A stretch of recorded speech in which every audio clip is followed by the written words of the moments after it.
Welcome to second episode of Halaku Khan's history. It was the most painful day in history when the Mongols conquered Baghdad. So viewers, let's go to the topic.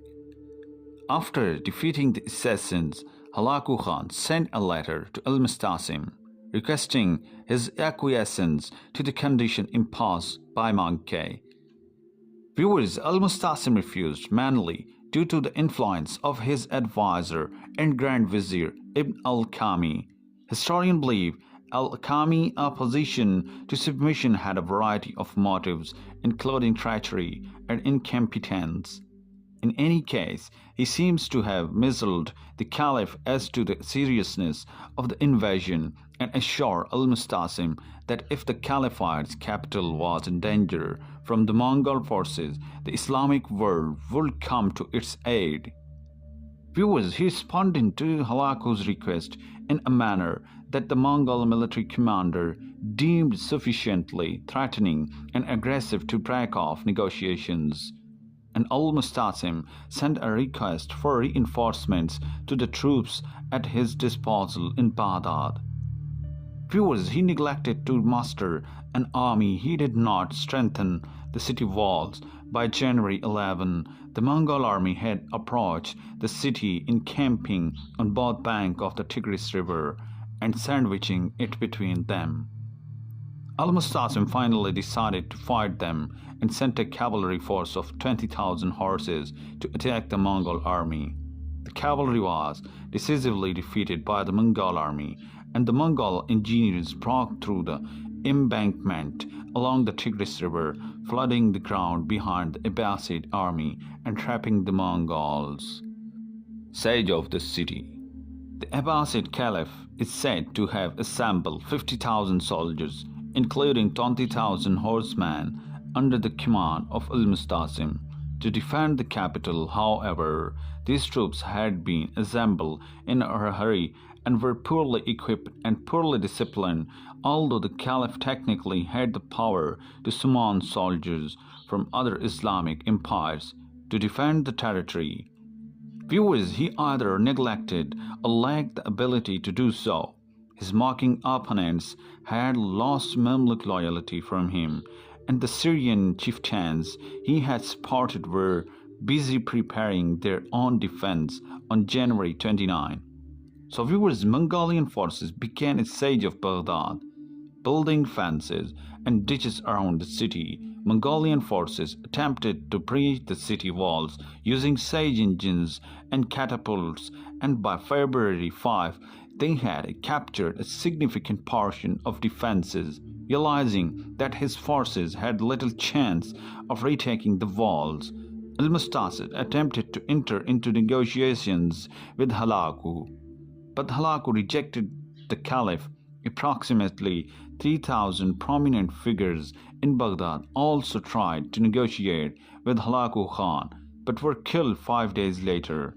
On February 10, the city surrendered, but the Mongols did not enter the city until the 13th, beginning of a week of massacre and destruction. Destruction of Baghdad. Viewers, many historical accounts details the atrocities of the Mongol conquerors. Baghdad was depopulated and dilapidated city for decades, only gradually regaining some of its former glory. According to modern accounts, Mongol soldiers looted and then destroyed mosques, palaces, libraries, and hospitals. Rare books in Baghdad's 36 public libraries were torn apart, with looters using their leather covers as sandals. Viewers, magnificent buildings that had been built over generations were burned down.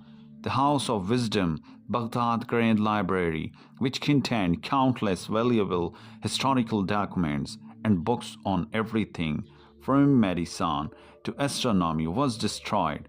Claims have been made that the Tigris River turned red with the blood of murdered scientists and philosophers.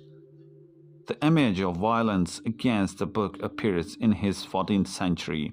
The story of the destruction of a book thrown into the Tigris River, the water turning black with ink, seems to have its origin in the 16th century.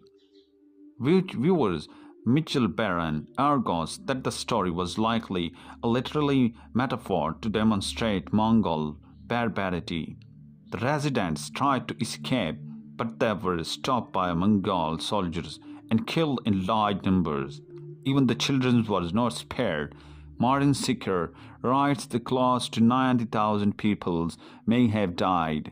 So in 1262, the Mongol boasted to King Louis IX of France that they had killed 2 million people in Baghdad, which was certainly an exaggeration. Caliph al-Mustasim was captured and forced to watch his people killed and the treasury plundered. According to most reports, the Caliph was killed by trampling. The Mongol believed that contact with royal blood would damage the earth, so they wrapped the Caliph in a rug and rode his horse on top of it. Flag had to move his camp upwind of the city due to the smell of decay from the ruined city. Viewers, historians David Morgan cites Wasif, who himself was burned in 1265, 7 years after the city's destructions.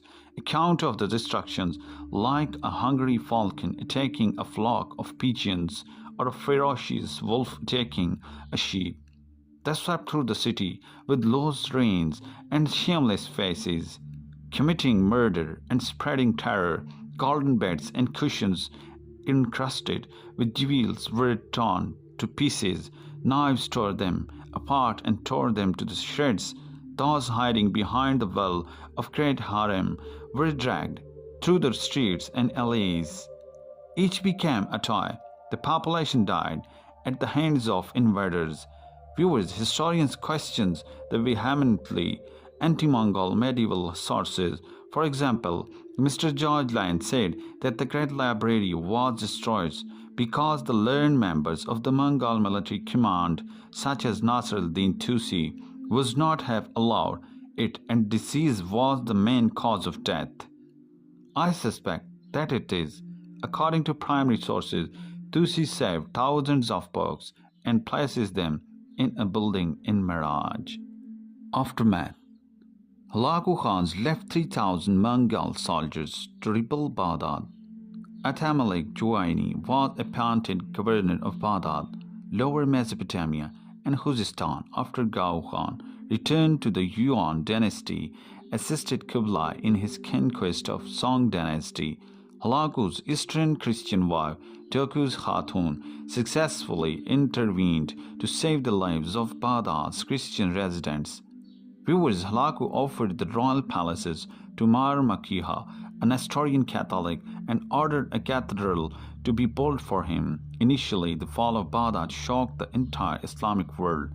However, after years of complete devastation, the city gradually became an economic center, flourishing with international trade, coin minting, and religious ceremonies under the latter Ilkhanate.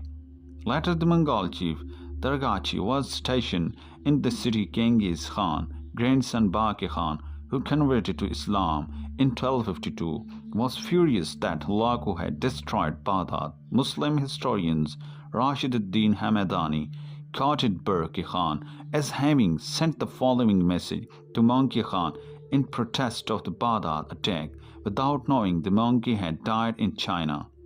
Viewers, Hulagu has sacked all the Muslim cities. May God help us. We hold him accountable for so much innocent blood.